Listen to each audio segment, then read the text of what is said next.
Hello, everybody, and thank you for tuning in to the Liberty Report. With me today is Daniel McAdams, our co-host. Daniel, good to see you today. How are you this morning, Dr. Paul? Doing fine and ready and raring to go because there's so many exciting things going. History is being made, and we're a witness to it. You know, I remember even had to vote on a subject like this called impeachment. That was by a former president, and he did better after the impeachment, you know, and he won re-election. Whether or not this second impeachment for Trump is going to secure his reputation, I don't think anybody's going to forget about the president anyway. He's a different type of president, and he's a challenge, and people get hateful toward him like they've never been before. There are a lot of disagreements. Republicans and Democrats always disagree with each other, and they can get pretty sharp with each other. But there's never been, I think, in the history of the country that the disagreements have become so hateful. And I think there definitely is one party that's more hateful than the other, which means that the hate directed toward Trump is just extreme. And I've always said, and I believe the case is, the people who hate do more harm to themselves than to the people that they're hating. Because I think it's so disrupting, and you live in it, and if you just look at it now, what's going on in the television, whether it's the television stations or the politicians or anything, they don't ever get satisfied. The more the hate, the more they look around for it, and they have to make up things. But this has been going on, Daniel, for a while with Trump. It started before he was elected, because for some reason, attacking the status quo, whether he's doing it perfectly or not, attacking the status quo and the deep state, that's not popular. There's too many people who don't like that, and I think that's what's been going on. So I think about what happened in the early part of his 4-year term in office, and that is, the Russiagate. I mean, what was going on there? And people, and now they're saying, well, Trump needs to be, impeached a second time because of all his hatefulness and stirring up trouble and promoting violence. And that's a stretch. You have to stretch it to say that he did it. Now he says things that annoys people, and they provoke people to actions against him. But when you think of what was going on, even this past year, how much violence was going on out in the streets. And you see it on TV, all the, especially on the Republican stations, all the statements made by the Democrats saying, this is what so-and-so said.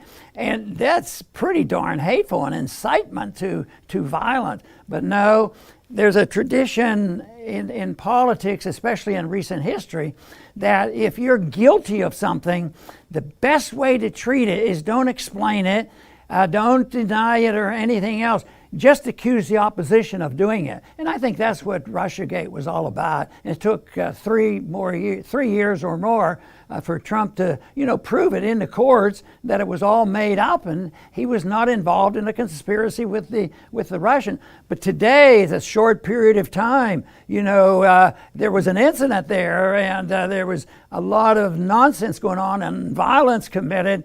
And time is running out. It has to be. There's no question. It's 100% Trump's fault. Even though, in America, it used to be that you would charge somebody with a crime, especially something so serious as they want to impeach somebody. Charge somebody with a crime and have a little bit of discussion and a little investigation. No, there was panic because it was so bad. The world was coming to an end. And they had to do something because there was a deadline. He might get out of office and we won't have him to impeach again. How can we label him? And so here we are. We're going through the impeachment process. And I quite frankly think that when the dust settles, Trump is really getting some bad knocks. He deserves a bunch of them and all, but he doesn't deserve exactly what the Democrats thinks he deserves. And I think in due time, this is going to reverse itself, even with the Democrats in charge of everything, because the situation in this country is not good when it comes to, the spending and the deficits and all these problems and coronavirus. And also, we expect that foreign policy is going to get a lot worse. So I think the conditions are going to change. Probably in 6 months, we're saying, hey, where's Trump? And we need to talk to him. But that remains to be seen. But there is a lot of anger. It's going to go ahead. And then this very day, they're voting the second time, to impeach him. And they're rushing through it. And they're panicked that they can't get it done before he's sworn in. So we'll have to wait and see. But there's many people who are thinking about this. But there's a lot of people going to vote. And now some of the Republicans have been influenced by the propaganda and think that the only thing that can save the country is this impeachment. And I think that's a little bit of a stretch. I have my qualms about Trump, and we've explained so often on this program when we think his policies weren't good and things could be done differently even before he was elected. But what has gone on and what his opposition has done has been so extreme and outlandish. I think one of these days the people are going to wake up. And I think the crowning blow, Daniel, is going to be the appointment of Swalwell to the committee, to the impeachment committee, the investigation, to promote his impeachment. Here's the guy, and they said, well, we were looking around for the champion of ethics in the U.S. Congress and on the Democratic side. So they came up with the champion, the best one who could defend ethical activity and ethical behavior is Swalwell. So we'll see, and I think that had to come from Onion, and that has to be, and if the Republicans can't take these conditions and all the inconsistencies and the lies told over who was committing the violence in the summertime, and then that Pelosi is the champion of the Constitution. If the Republicans can't beat that, there's something wrong with their organization, but there's also something wrong in that people have a misunderstanding about how serious the conditions are in this country in the ignoring of the Constitution for so long by both political parties. Yeah, the appointment of Eric Swalwell to be one of the House managers is kind of in your face because, as we know, he's been implicated with activities with apparently a Chinese government agent. Although the media has covered it up, certainly it certainly seems to be some smoke and fire there. But Dr. Paul, this has been such a weird 4 years because I would suggest that you and I on the Liberty Report have been probably more critical of Trump even than the Democrats. And I say that because we have been critical on a substantial level, on a substantive level.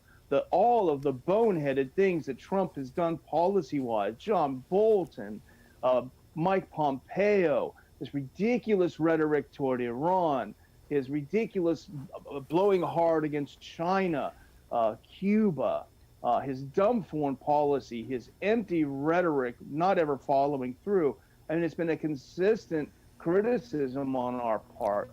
But our fellow critics of Trump have just, as you say, have been so mindless, and now they're impeaching him again. Maybe they probably hope he will stay in office so they can impeach him again 3 or 4 or 5 times, Yeah. But you point out the blowback that might come to the Democrats. But, there's also some blowback that might come to Republicans. And I saw on Zero Hedge, I'm sure you saw it this morning too, one of the guys writing from Rabobank talking about a Brexit within the Republican Party. Because what we've seen over the last couple of days, at least according to media reports, I may be wrong, but according to media reports, the current Senate Majority Leader, Mitch McConnell, is secretly very happy with this second impeachment. And in fact, he may actually be colluding with the Democrats to make sure it gets on the floor right away, because he sees this, according to press reports, as an opportunity to purge the party of Trump and of Trumpism and of Trump followers.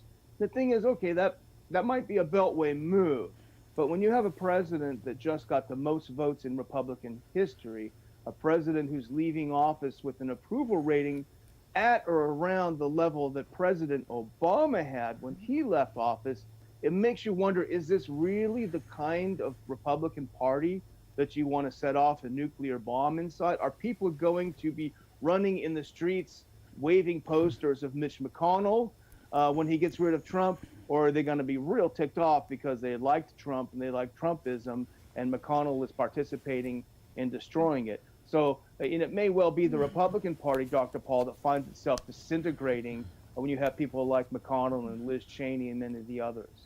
Well, I think your point is well taken, because so often these things that Trump has been doing is a very much of a bipartisan effort. Excuse me. And when you think about it, we have the issue of war. Both parties go to war without a declaration. A lot of people die from this. Nobody's ever considered, curtailing and penalizing a president for going to war without a declaration. They get pretty angry, and they did it with Trump for trying to stop a war and bring troops home. That is the irony of it, the whole thing. But the whole war issue is something. How about assassinations? The former president, Obama, and the current president has both used assassination as a position. Obama actually assassinated American citizens. And I would think that would be unconstitutional. So this glorification by the far left, who's going to be, holier than thou and discipline Trump on his ethics, which, like you point out, we're criticizing it all the time. We try to put it into a proper context. But I think they're really missing the point. It's all politics, and it's all power, it's all money, and it's control, and it's all a result of the fact that our country, for more than 100 years, have really systematically advanced the cause of interventionism. And that's the word I use for, too much government in our lives, in the economy, and in the internal affairs of other countries. And they all support this. If people really cared about, preserving the Constitution, they ought to address it. But you hear these people coming up. I heard it this morning. I had the TV on a little bit, and they were holier than thou, that they were the champion of the Constitution because they are super strong for impeachment. Well, I wouldn't mind it, if they were really understood what was in the Constitution, and they were using this and misinformed and not doing it for the right reasons. That was my big beef when the impeachment was going on before, is that they don't do it for the right reason. But in this case, I would say this is pure politics. It's purely for power, and this will end badly, because right now it's a distraction, and sometimes I think they do it on purpose, a distraction from the real problem. The war against COVID, it's not going as well as they think. Oh, we have a vaccine and everything's going to be okay. And there's been so much distortion on that, on what should be done. And right there, people, and we've been criticized for that. We take an independent stand and say that why don't we listen to both sides of the medical arguments about how to treat COVID? Maybe there's over-treatment. What about lockdown? What about the mask? What about social distancing? All these things. But that's a crime. It's impeachable. They've used terms even against us that this is terrorism, domestic terrorism. It has to stop. And in a way, they use that same attitude, against Trump. But I think he makes himself more vulnerable. So I think our job, Daniel, is to hone in on the true principles of liberty, what our country was meant to be, and what it was like, and what rights really mean.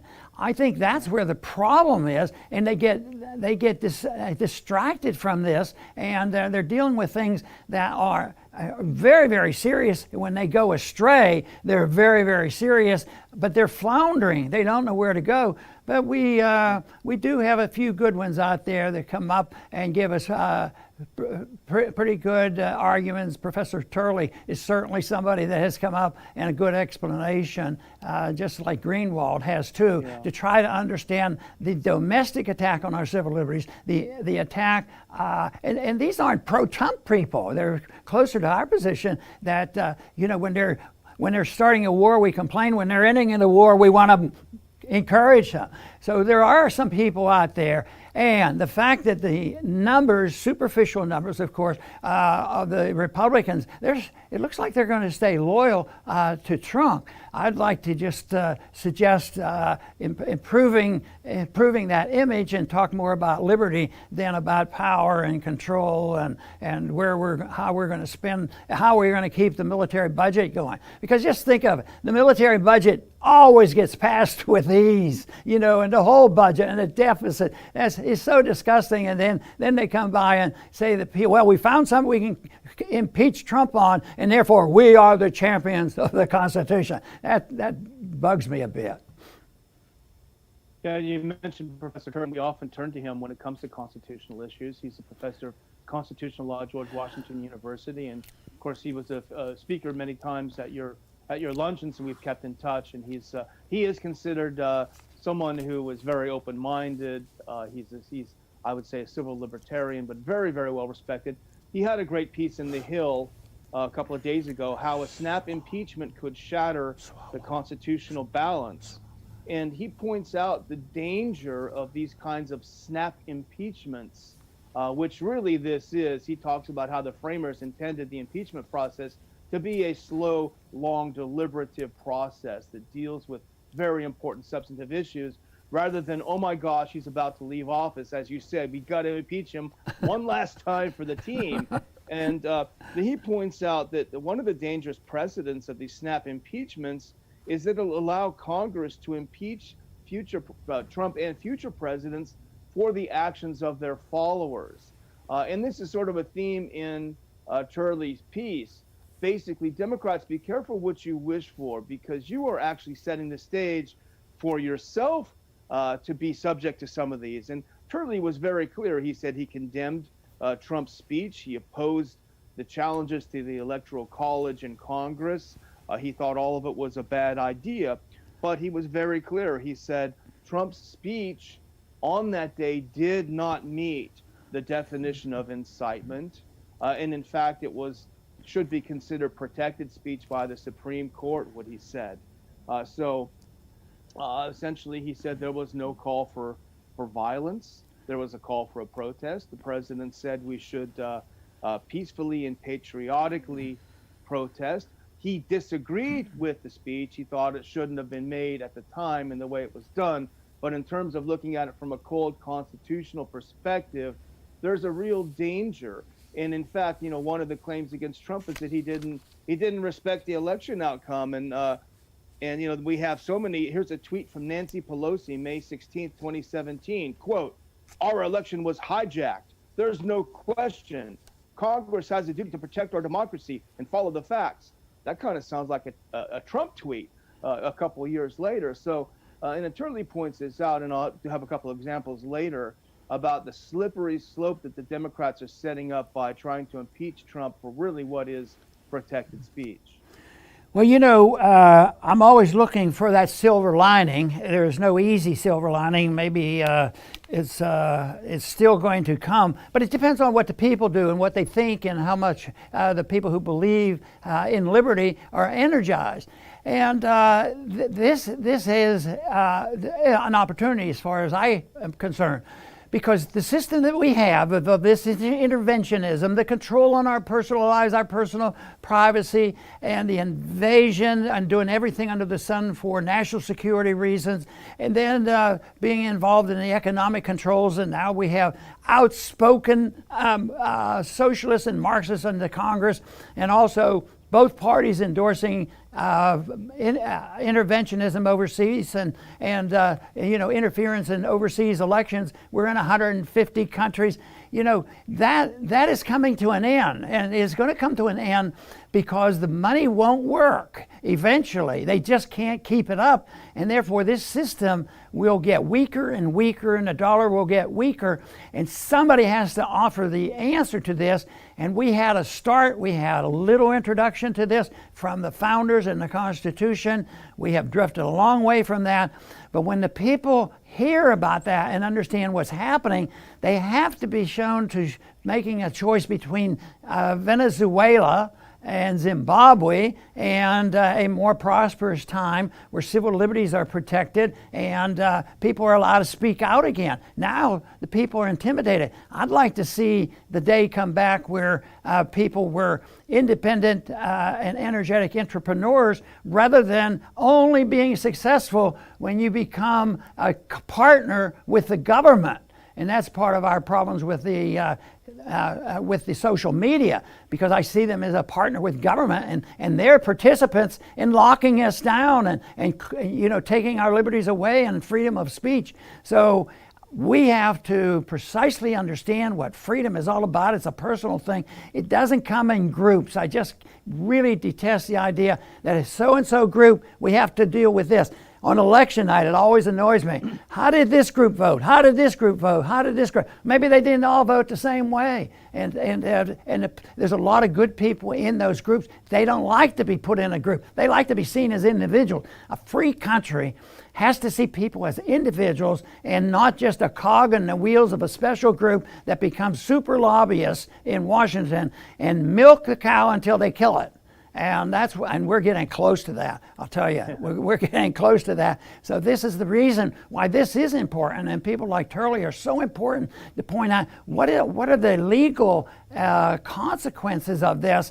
This is not going to just be over and done with.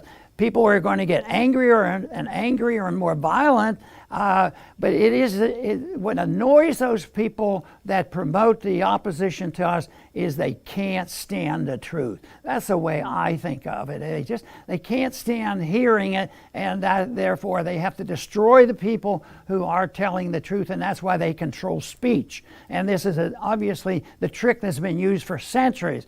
You control the speech, and I think 1984 explained it quite well. Whoever controls the speech, and just think of all the things they've changed in the rules of the House of Representatives since the Democrats took over. It was all about controlling speech on what you could say and what terms you could use and couldn't use. So it's control of the speech, and you control everybody unless we wake up. And my efforts are to wake up as many people to come to realize that liberty is so far superior to the authoritarianism of the interventionists.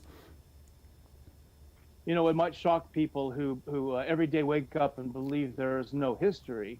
But in fact, while I was working for you on Capitol Hill, we were, quote, occupied several times by protesters. In fact, I think during the Occupy Wall Street protests, we had a bunch of people come in and occupy our office against our will, of course, because we were trying to work. They were banging on things and making noise and doing all sorts of things. That happened a lot, and we weren't worried about an insurrection. We weren't cowering under our desks. We weren't pulling out guns and shooting people. It has happened in the past. It happened just in 2017, in the inauguration. So they're trying to set this up as something that's absolutely unprecedented, and it's just simply not the case. And as Turley, again, coming back to him, circling back around, as he pointed out in his article, tens and tens of thousands of people did go and did peacefully protest. A very small group broke through and did some vandalism. They stole some stuff, and they're being prosecuted for doing that right now. They're being hunted down for doing that right now. But the idea that a president should be impeached because a few people broke in and did some things they shouldn't do, at least to Professor Turley, is dangerous. And he also says, if you're going to call what Trump said incitement to insurrection, there's a slippery slope, because he pointed out people like Representative Maxine Waters. Remember, she's on tape saying, I want you to confront Republicans at restaurants and get in their face. You had Representative Ayanna Pressley in a 2020 protest saying, quote, there needs to be unrest in the streets. That sounds pretty insightful. Or inciting, I should say. Kamala Harris, our future vice president, said protesters should not let up. And this is over the summer, even as the protests became more violent. So again, Turley points out the danger of holding what Trump said, as ill-advised as it might have been given the climate, but holding that up as an example of someone leading an insurrection against the government is a pretty dangerous precedent to set. Right. The effort to try to get information sometimes is twisted around that you are some sort of enemy to liberty and enemy to our country, and we're terrorists and we hate the Constitution. Take, for instance, if somebody takes the position of saying, you know, I do think that all the votes should be counted, and that we should look into it, and we shouldn't have illegal voting done in this country. And we ought to investigate it. But to refuse to do that is one thing that doesn't answer the question, because that incites people toward, the hatred and the fighting and the fuming and divisiveness.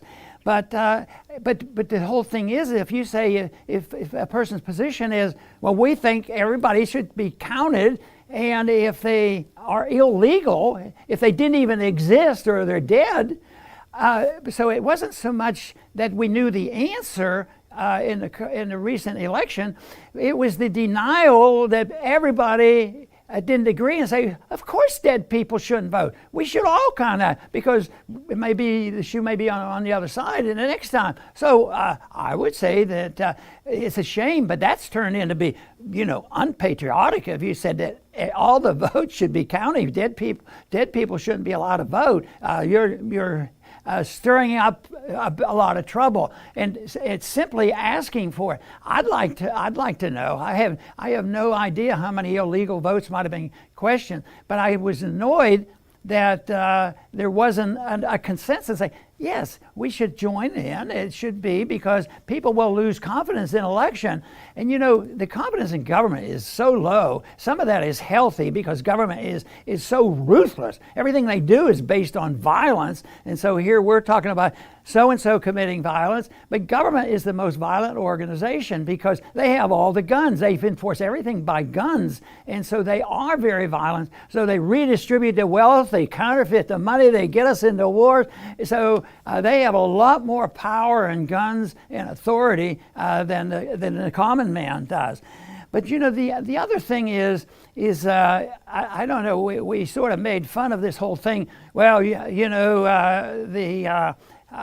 the siege or whatever happened, in the Capitol was a bad thing. We have to do something, but we don't have much time, and we have to get the impeachment done. Well, if they were serious about it, but everybody knows in the country now, supposedly, that Trump incited the riot. And Daniel, you made some good points on why that's a stretch. But I want to just know what happened. What would happen if they were really serious about this? Maybe they'd have an investigation. Maybe they would look and find out. Maybe the people who did the most incitement might have been a Trump hater.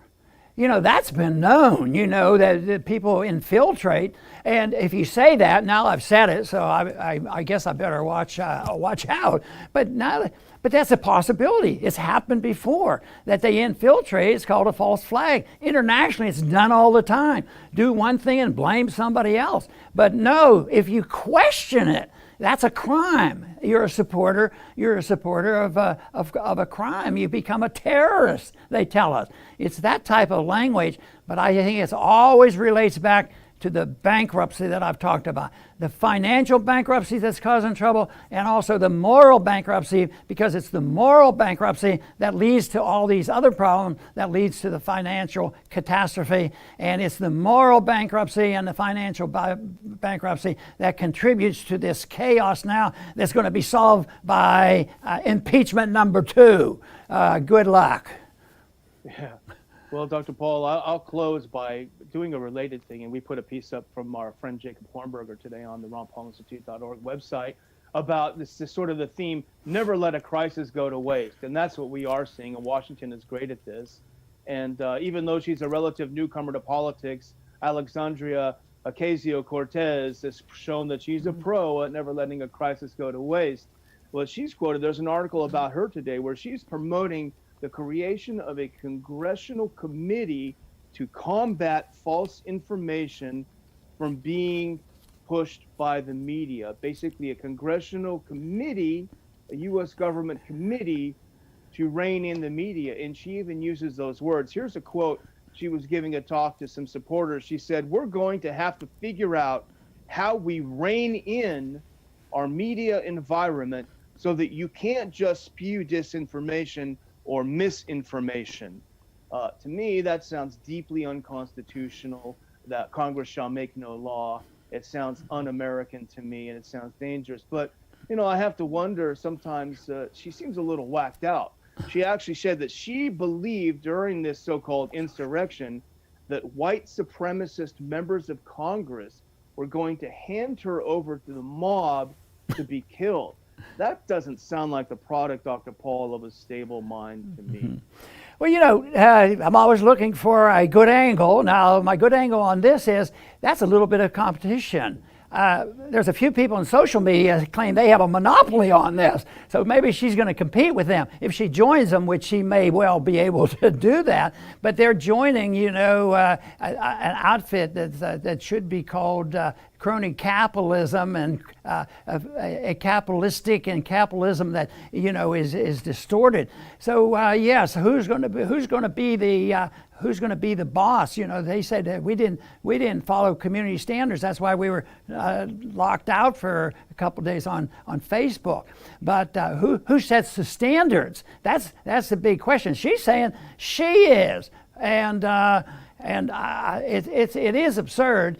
And I don't even want to think that the country's that far gone and say, sure looks good. She sounds like an intelligent young woman, so maybe we'll just let her sort it out because she's been very successful as a congresswoman, this sort of thing. But no, there'll be competition, and that's actually what's going on already. Who's going to establish it?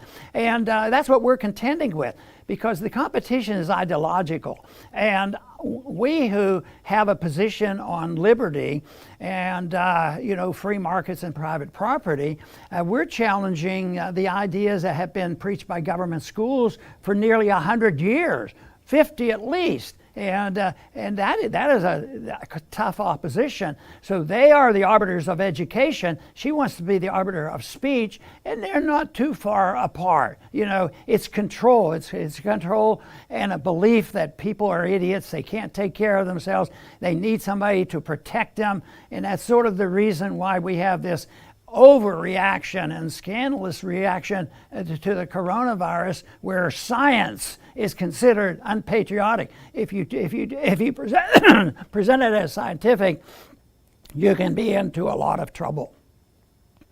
I want to thank everybody today for tuning in to the Liberty Report.